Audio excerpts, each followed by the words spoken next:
Good evening, good evening. It is again a Monday at the top of the hour, and it is your boy TJ, where we are going to be discussing again another problematic or other problems that we are going to be discussing today.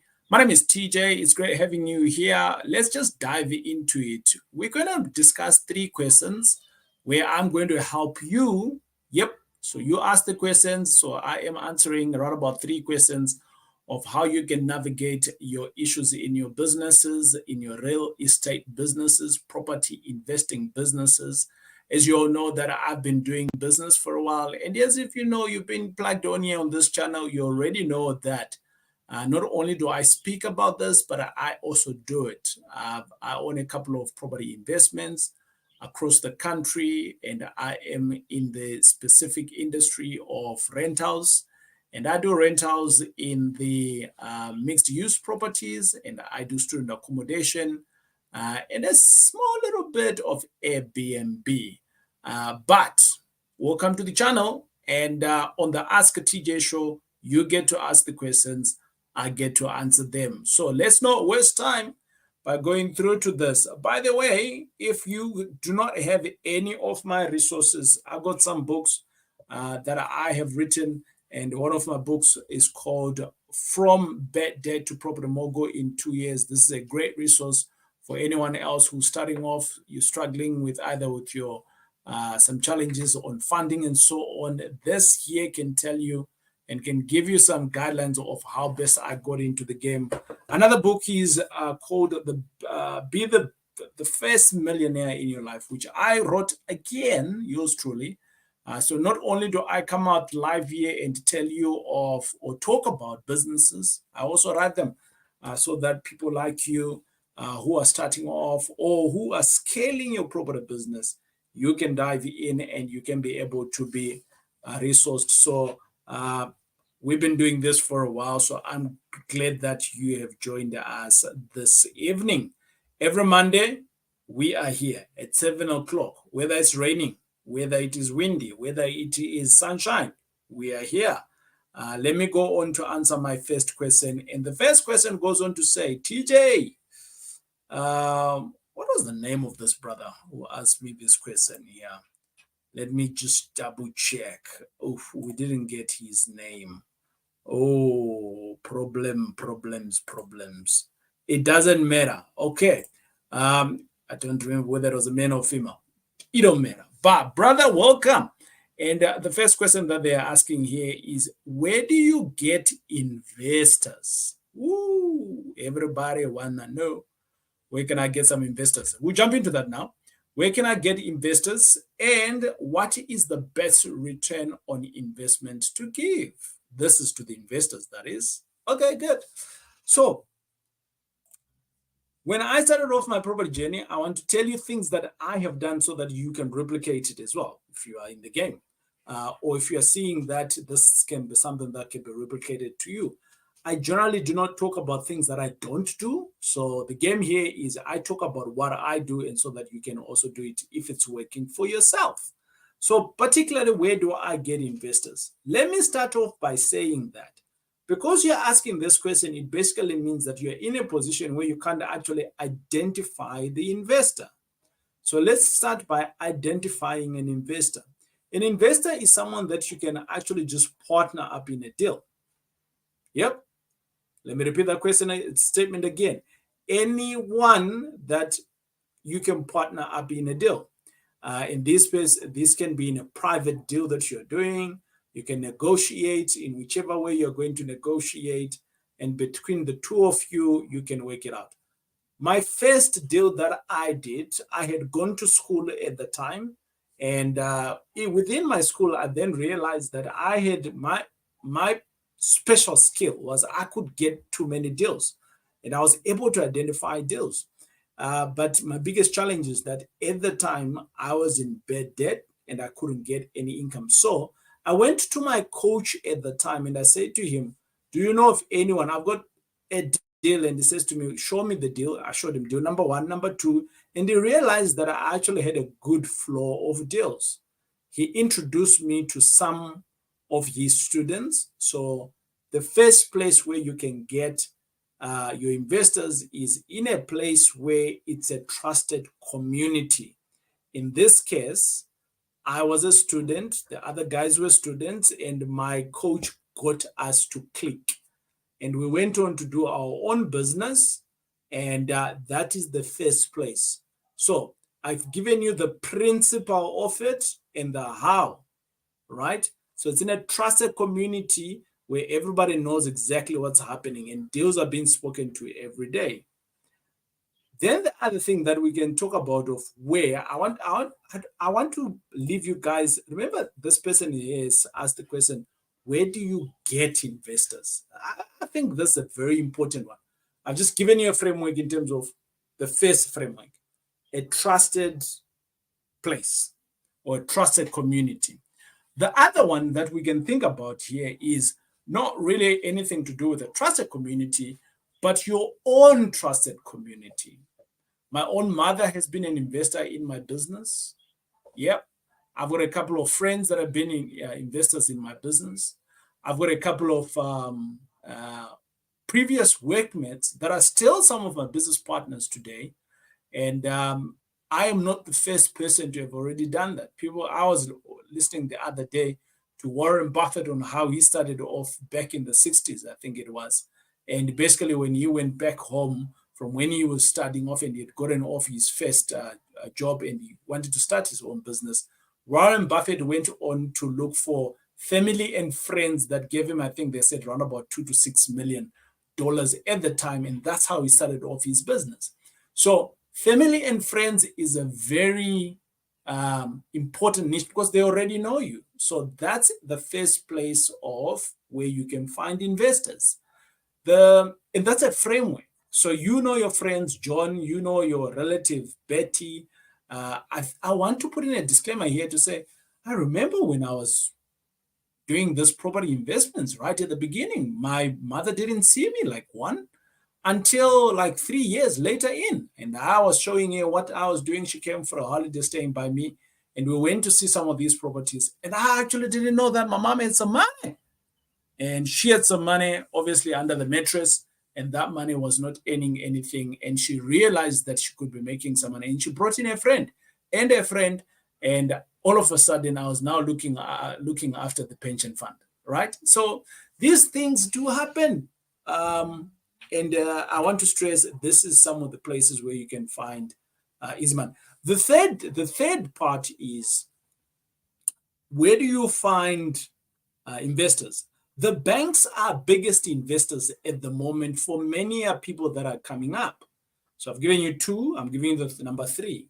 Number three is the banks, right? So how can they be your investors? Banks are always looking out to borrow money, or should I say to sell money to someone. So they are wanting an exchange. And at the moment, I think our prime is sitting at around about 10. I didn't check for that, but I think our prime is sitting at around about 10. So they are looking for a minimum return of investment on their money of around about 10%. So banks are a good place. However, they come with their own red tape or requirements. Just like you will have requirements on your family and friends, just like you would have requirements on people that you've worked with, or any other trusted communities that where you could be, they may have some requirements. The more you go formal, the more formal requirements are needed. So I think that's why a lot of people find it difficult to make the bank as your investor, but they can be the greatest investor for your business for the old time, because they have unlimited resources from people that are saving their money in the banks, from the government, from other businesses that are saving money with the banks. So the bank can open up for you lots of possibilities. You just have to qualify for it. So that is the first thing that I'm answering here. Then what is the best return on investment? So let's go back to the two themes framework that we spoke about, which is the trusted community and your own trusted community. So these are individuals. So how much should you be giving them? I don't know. Look, I almost want to say to you that the deal needs to speak for itself. And whoever who is partnering up to you to become an investor, it needs to make sense for them. So there's a two-way stream here. It gotta make sense to you, and it's got to make sense for them. And when you put the two together, then bingo, you got a great deal. Now, let me simplify this a little bit. Let's assume you're looking for 100,000 as an example. I was going to say a million. And the other day I got someone asking me, TJ, you're always talking about millions. We're not there yet. And I'm like, well, if you're dealing with property, you gotta be in the millions, because properties that make sense are in the millions already. So let's talk about the million. You are looking for a million from someone. It's your auntie, it's the investor. Let's not put it as the auntie. So it's an investor. And their criteria is that their money needs to be working at 15%. That's their requirement, right? It's got nothing to do at this time. And you got a deal, and this deal here is giving you around about 20%. Now, you're going into this investor and you're saying to Mr. Investor, please, could you give me some money? I'm going to be making 20%. And I'm looking for $1 million.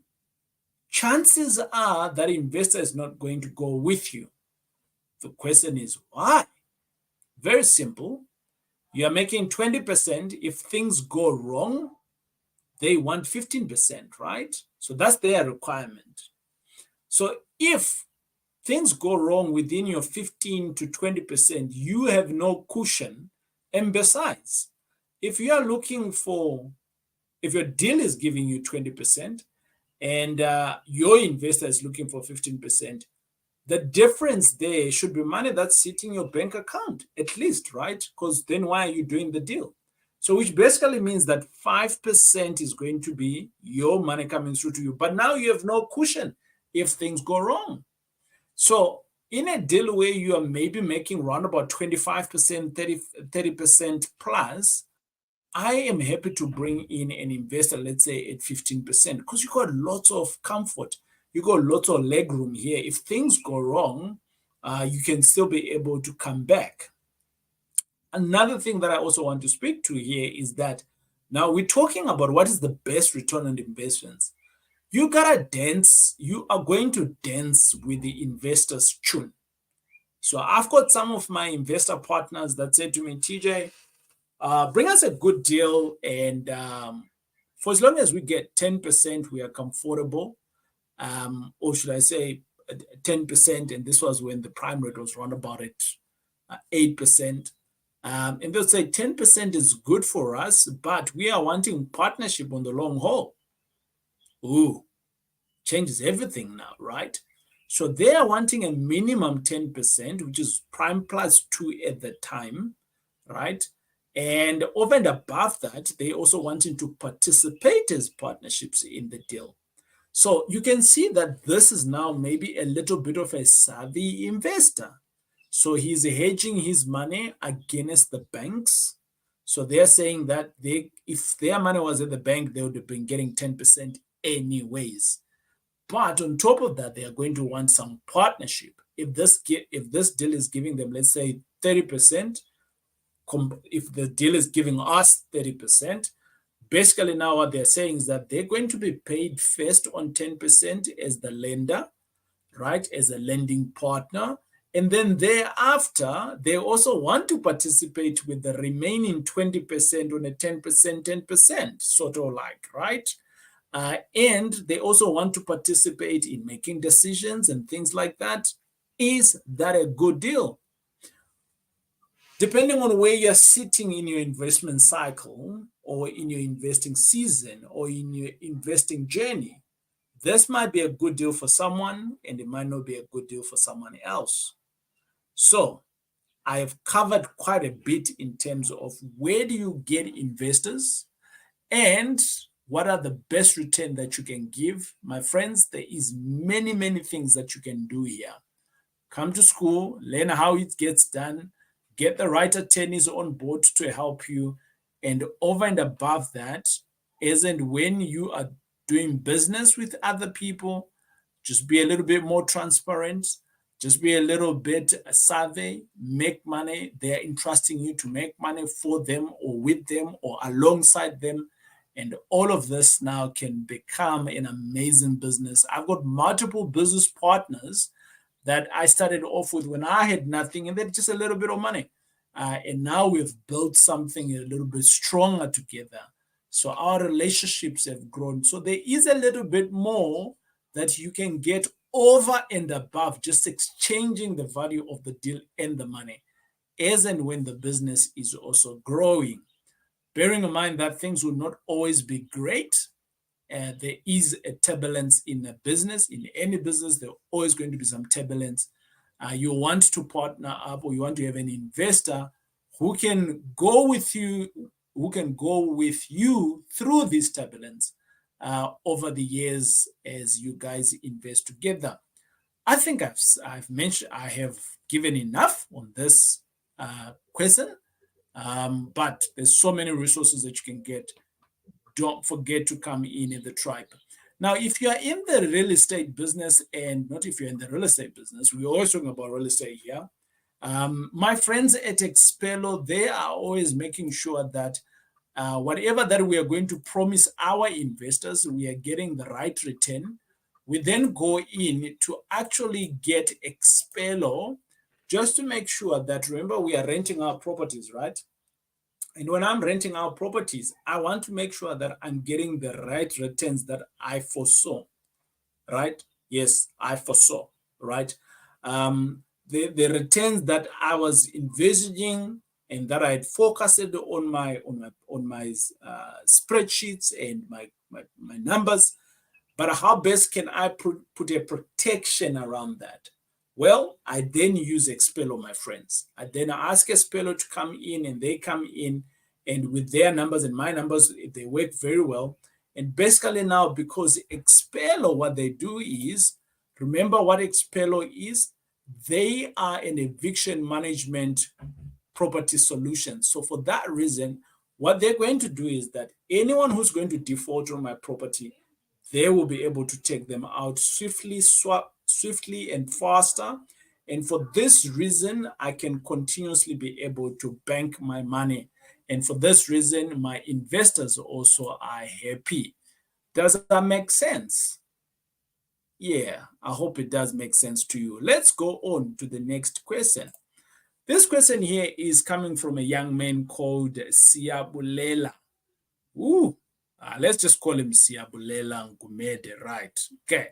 Seems like the other middle name there is Varam Laka, right? Okay, so let's go on with the question here. You see me looking down. I'm looking down onto the question. Seems like this can only work if someone is working, right? Or it doesn't matter as long as the credit score is good. One can get finance to invest in property. All right. Welcome, Sia. Well, basically what Sia is asking here is if one is unemployed, but you got a good credit record, can you still do property investments? Yes and no. So, Sia, I want to say to you, when you're doing property investments, I'm going to start answering your question very direct, and then I can come in and give you some other tools where I do think that it can be helpful as well. It is true that if you are in the property business, you do need to have a good credit record, but over and above that, you need some form of an income. Because if you have to go to any lender is wanting to go to understand, you got a good credit record, which means that you got a good history, okay? But going forward, I've given you $1 million. How do you pay that back? So you need to be able to demonstrate that you can be able to pay it. So on the surface, it's a definite yes that you will get one or two funders that can fund you, because if the property itself can wash its own face, The answer would be yes. For some bankers, for some banks, they'll be able to fund you because that's how commercial deals are funded, right? But the traditional banks, they always want to see an income either within the current business existing or with an income which is also existing, be it a payslip or something like that. So then to answer your question, to say, seems like this can only work if someone is working, that's a very good statement, but it's a general statement that can be intertwined differently based on people's different financial circumstances. As someone who's self-employed, you have some form of income, whatever that you do, you can demonstrate that to the banks. So this question becomes a no. It's no longer true that you have to be working. Well, self-employed, it is working, right? Yes, but not as in like employed.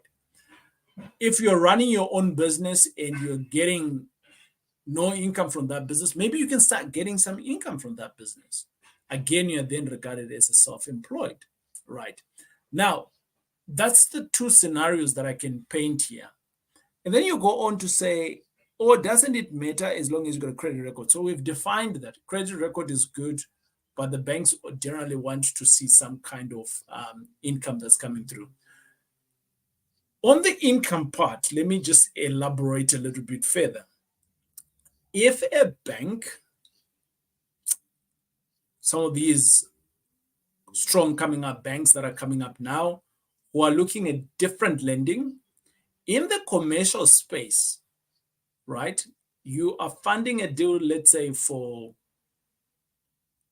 20 million, as an example. Surely there is no one who qualifies for 20 million, like how the normal housing is funded. So we look at your affordability and we say, in your payslip, can you afford to pay for the 20 million? It doesn't really work like that now on the other side of commercial. On the other side of commercial, they look at the deal itself, and then we say, okay, great, we see you got a credit record, but who are you? Right. They now want to find out, who are you? Do you have a little bit of experience in doing deals like this? Do you have a little bit of experience or learned information that you can learn from us? Do you have experience in managing big buildings like this? So your CV now speaks a little bit louder than the monetary part of it, because the bank wants to trust the jockey. You are the jockey in this time. Now that they see that the jockey is a good guy, then they also look into the deal to say, okay, great. Can the bank itself, can the deal itself now wash its own face? Which means that if on this deal here for 20 million and you're collecting, let's say, 1 million every 30 days, right, in rental income, this is a good deal now, right? Because you're collecting, you are chasing after 20 million, your expenses maybe is 30%, so this is a good deal, right? So the bank will look at that now. So they look at, yes, your credit score. They would look at, yes, who are you? And now they're looking at the deal itself to say, are you able actually to manage such kind of a thing? As the plane lands, I am going to go to my last question. I hope this question here, by the way, if you are one of those people who want to add value in the comments, add also some value over and above what I've just explained. This is the TJ Tribe. We are here to engage and grow each other. And that's why on a Monday like this one, I ask all the questions. You ask the questions, I get to answer them. And if your question hasn't been answered so far, don't be disgruntled. We will answer the questions. As you have seen from last month, I've just gone on to answering 2 to 3 questions this month because there've been quite a few questions that have been coming through. Last month, I think I was doing 1 question a show, but this week here, this month, we've just ramped up to around about 3 to 4 because the questions are coming in. Keep them coming in. How do you ask a question? on any video, just ask a question. And obviously, it may be a follow through to that specific video, or it may be a random question that you have. Do not worry. We will always catch it and we will always bring it here. Okay, James Ndakan 153, he says, how are you able to negotiate such low purchase prices? Woo! James, how are you, brother? You asked my good question. I think, James, this is the book where I kind of like, I was starting how to negotiate. And in this book here, I speak of several deals that I did that can be able to also give you some indication. In this book here, I spoke of about maybe, how many deals did I speak about here? And these deals, I did all of these deals. I think I spoke about 8 deals, if I'm not mistaken. And within these 8 deals that I spoke about, I give you the exact way in which I negotiated. So this is a kind of like entry-level resources in which you can be able to learn on how you can negotiate to the low prices that sometimes you see here and things like that. However, I also want to stress out to you, my friend, negotiating is not always about seeing something that is like 1,000 rand and then you're like, hey, I want to pay one rand. It's not like that. Negotiating is an art. I think we've done a couple of videos on negotiating, and I'll continue doing that because things continue to change. The first thing that I want to say here, James, is number one, I am able to negotiate because I've been in the game for a while. I didn't start this and then I was doing Tupperware and then I was doing chickens and then I was doing cars. And I zoned into real estate, and real estate became my thing. Okay, that's the first thing here. Then the second thing is that I've continuously been teaching myself, honing my skill. So I've been learning and learning and learning. Then the third thing is that I look at deals at average, 5 deals a day at average. Okay, so the deals that you see when I'm talking about that specific deal, it does not necessarily mean this was the deal that I just did it now. It might be a deal that I've actually been doing for the last 2 months or even a year. There was a deal that I did, James, and this was in, I think it was 2017 or so when I first saw it for the first time, right? And I put in an offer of around about 1.2, I think it was at the time. And there was around about 29,000 that was coming out of that property. And the people wanted to move back to Congo. So this was a family, a couple, a doctor and a doctor were married together, and they wanted to go back to Congo. And as the time progresses, the estate agent was working on this deal left. I saw the property come back again onto the market, but this time around as an owner selling. And I went to them and I said to them, hey, I'd like to put in an offer on your property. And they said, well, I didn't even offer them anything. They said to me, we will accept 1 million, but our condition is that we actually want this property to take transfer before X, which was their time of going to Congo. So for that reason, I put in a 1.2 the other year. They declined it via the estate agent. Hey, 1 million was hallelujah. So I got into the deal that way. Was it sheer luck? No. I was looking at my deals all the time. So I was farming. I call it farming. So I was tilting on my deals. I was going back onto my deals to see what's happening with that deal, what's happening with this deal. What many people do or don't understand when they are in the negotiating process, they force things. And when they force things, the other person who's on the other side then says no, because there's too much friction, right? you always need lubricant, my friends. And lubricant for me, I'm just going to call it a grease or a greaser, right? In every deal, you need to find the grease or the greaser.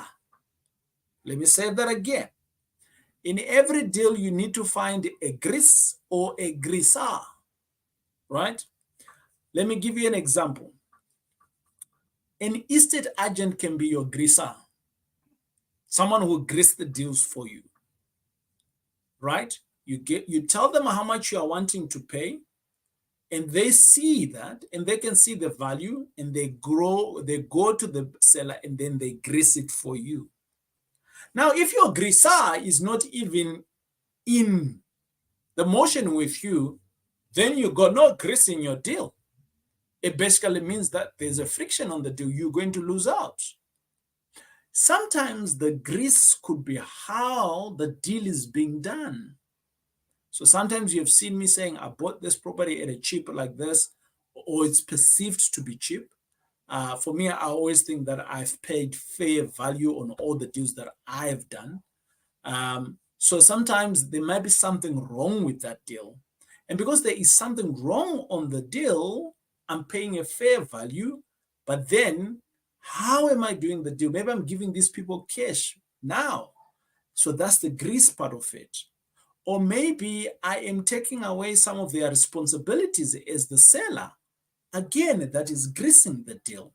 So who in your deals, before we start asking the questions, how are you able to negotiate such low prices? Do you have the right grease?